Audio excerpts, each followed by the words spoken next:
Išsiunčiant jums kristalų dėžutės, vat turime dar tokią meditaciją su katyte.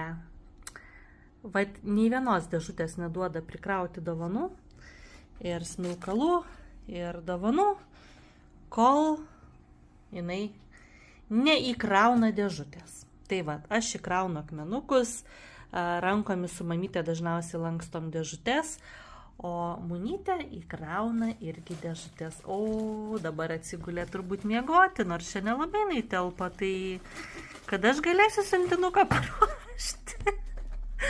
Munytė, kada aš galėsiu siuntinuką paruošti? Ką?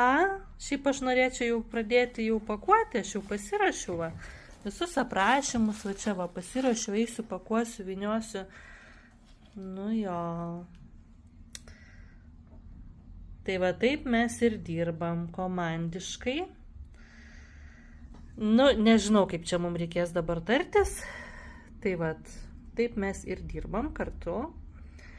Jinai labai mėgsta apskritai būti tarp kristalų, jeigu aš kitam kambarį ten kažką darau, veikiu, apžiūrinėju savo kristalus ar medituoju, jinai visą laiką ateis atsiglus prie akmenuko. Visą laiką.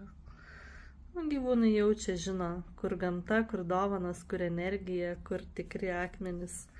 Munytė, tu palik niekur nieko, kad man liežuvį rodai.